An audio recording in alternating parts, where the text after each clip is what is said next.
दोस्तों महिंद्रा ने फाइनली अपने नए बुलेरो और बुलेरो नियो के फेस लिफ्ट को बाजार में उतार दिया है। लेकिन मैं यहाँ पर बहुत ही ज्यादा निराश हूँ इन दोनों ही गाड़ियों को दिए गए अपडेट से। ऐसा मैं क्यों कह रहा हूँ, मैं आपको वीडियो में एंड तक बने रहिए, सब कुछ डिटेल में बताता हूँ। बहुत ज्यादा एक्सपेक्टेशंस थी यार। बुलेरो ना काइंड ऑफ एक इमोशनल प्रोडक्ट रहा है हर एक इंडियन एसयूवी लवर के लिए, और इस अपडेट के साथ हम सब एक्सपेक्ट कर रहे थे कि महिंद्रा यहाँ पे कुछ ब्रांड न्यू लेकर के आए, कुछ एक्सपेरिमेंट करे, कुछ चीजों को बदलाव करें। लेकिन उन्होंने ना बहुत ही सेफली गेम को प्ले किया है और ये चीज यहाँ पे काफी ज्यादा निराशाजनक मुझे लग रही है। यहाँ पर गाड़ी में क्या क्या नया मिला है और क्या क्या वैसे ही रह गया है, ये सब कुछ डिटेल में आइए डिस्कस करते हैं। तो सबसे पहले शुरुआत कर लेते हैं बुलेरो से। देखो यहाँ पर जो गाड़ी का कोर प्लेटफॉर्म और कोर डिजाइन है, मुझे भी आइडिया था कि बहुत ज्यादा इसमें चेंजेस नहीं होने वाले हैं, but at least I was expecting कि भाई कुछ सिग्निफिकेंट जैसे एलईडी लाइट्स दे दे आप, या फिर कुछ ऐसे फीचर्स को ऐड ऑन कर दे जिससे कि काफी ज्यादा अपीलिंग लगने लग जाए, लगे कि हाँ भाई एक 2025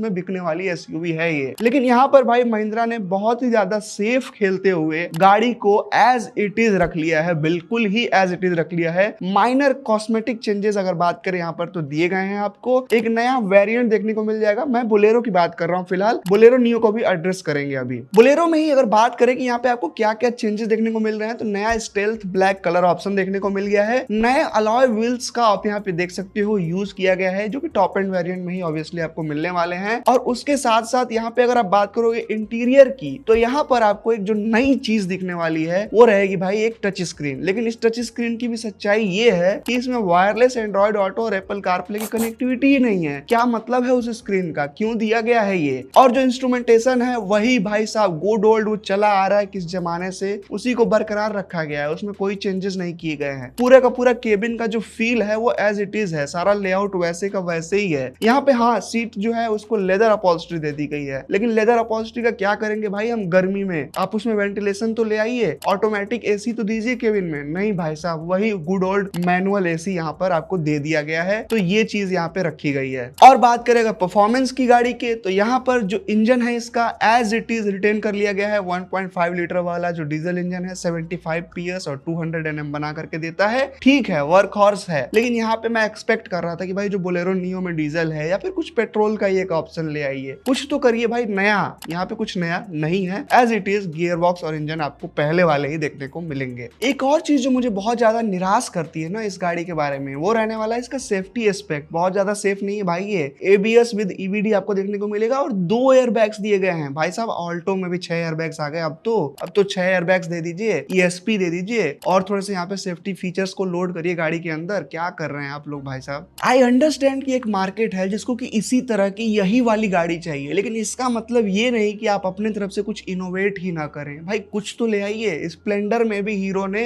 बहुत कुछ चीजें डाल दी हैं, अब स्क्रीन दे दिया, उसके अंदर काफी सारा कनेक्टेड फीचर्स दे दिया, तो आप भी कुछ कनेक्टेड कार फीचर्स ला सकते थे, एक बेटर इंफोटेनमेंट स्क्रीन दे सकते थे। बहुत कुछ है जो कि इस गाड़ी के साथ में किया जा सकता था, लेकिन महिंद्रा ने यहाँ पे बहुत ही सेफ्टी से खेलते हुए और as it is minimum changes करके इस गाड़ी को ला दिए हैं, जो कि मुझे पर्सनली बहुत ही ज्यादा डिसअपॉइंटिंग लग रहा है। बोलेरो B4 अपने बेस वेरिएंट पे स्टार्ट हो रही है अब 7.99 लाख रुपीज से। ठीक है भाई, अफोर्डेबल है, आई गेट इट, जीएसटी का फायदा यहाँ पे हो रहा है, लेकिन बहुत सारी ऐसी चीजें हैं जो कि इसमें मेरे हिसाब से तो मिलनी चाहिए थी। यहाँ पे एक नया वेरिएंट दे दिया गया है जिसमें बताया ना मैंने, वो नए अलॉय व्हील्स वगैरह, टच स्क्रीन वगैरह दिए गए, तो वो एक टॉप एंड नया B8 वेरिएंट आ गया है। पहले B6 ही टॉप एंड हुआ करता था, तो उसकी प्राइसिंग 9 लाख प्लस रहने वाली है। पूरी प्राइसिंग की जो लिस्ट है वो अभी आप स्क्रीन पे देख पा रहे हैं। अब चलो भाई बुलेरो नियो पे बात कर लेते हैं। देखो यहाँ पर भी ना मामला जो है वही सेफ्टी से ही खेला गया है भाई साहब। बुलेरो नियो में भी आपको कॉस्मेटिक चेंजेस भर भर के कुछ देखने को मिल जाएंगे। यहाँ पे कुछ फीचर्स हैं जो कि थोड़े अप्रिशिएबल हैं, उनके बारे में मैं जरूर बात करूंगा। तो यहाँ पे सबसे पहले शुरुआत करते हैं एक्सटीरियर से। पूरा का पूरा डिजाइन रिमेन रहने वाला है एज इट इज। फ्रंट में जो आपको ग्रिल है ना वो थोड़ा सा ऑल्टर्ड यहाँ पे देखने को मिलने वाली है, और साथ ही साथ यहाँ पे नए आपको अलॉय व्हील्स देखने को मिल जाएंगे। गाड़ी के साथ आपको 2 नए कलर ऑप्शंस भी देखने को मिलेंगे, साथ ही साथ गाड़ी के इंटीरियर में भी आपको नए कलर ऑप्शंस, नए फिनिशिंग देखने को मिल जाएगी। और यहाँ पे आपको एक नई बड़ी यानी 9 इंच की इंफोटेनमेंट स्क्रीन लगा करके दे दी गई है।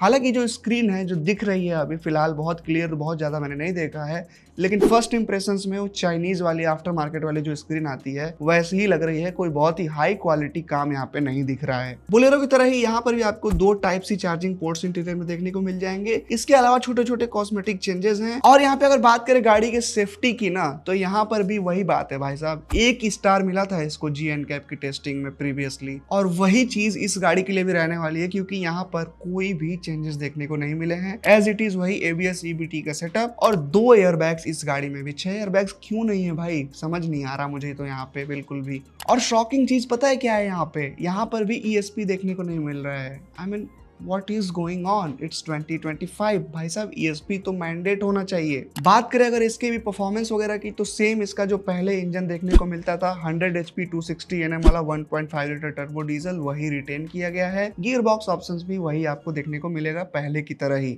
अब बात करें अगर बोलेरो नियो के नए प्राइसिंग की, तो यहाँ पर जो इसका बेस वेरिएंट है वो 8.49 लाख रुपीज से शुरू हो जाता है, और इसका एक नया टॉप एंड वेरिएंट इंट्रोड्यूस किया गया है जो कि पहले नहीं हुआ करता था, B11, जिसमें कि आपको सारे फीचर सेट जो मैंने मेंशन किए, नया लुक वगैरह जो भी है वो सब कुछ, क्रोम फिनिश वाला ग्रिल वगैरह वो सब देखने को मिलेगा। तो वो जो है एक नया वेरिएंट आपको पे करके लेना होगा 9.99 लाख रुपीज एक्सोरूम। तो ठीक है भाई, यहाँ पे बोलेरो नियो के लिए थोड़ी रिस्पेक्ट भी है, क्योंकि यहाँ पे MLD वगैरह देखने को मिल जाता है, थोड़ी सी बेटर ऑफ रोड कैपेबिलिटीज आती हैं। हालांकि सेफ्टी फीचर्स यहाँ पे और इंक्लूड किए जाने चाहिए थे। और बोलेरो तो बहुत ज्यादा मुझे डिसअपॉइंट करके गई है भाई इस बार। हालांकि उसका जो यूज केस है वो मैं समझता हूँ, उन लोगों के लिए हो सकता है कि वो लोग कुछ नया आधुनिक टेक्नोलॉजी को एक्सेप्ट ना करें, लेकिन जब तक आप ऑफर नहीं करोगे आप कैसे मानोगे इस चीज को। आप साइड बाय साइड एक टॉप एंड वेरिएंट ला करके पूरे ही फीचर्स को लोड करके और आप दे तो सकते थे ना एज एन ऑप्शन, लेकिन आपने वो किया ही नहीं, और ये मुझे डिसअपॉइंटिंग लगा। बाकी बोलेरो और बोलेरो नियो के बारे में आपका क्या ओपिनियन है बताइएगा कमेंट्स में, और चैनल को सब्सक्राइब कर लीजिएगा ऐसे ही सिंपल और ऑनेस्ट वीडियोस को देखते रहने के लिए। Thank you.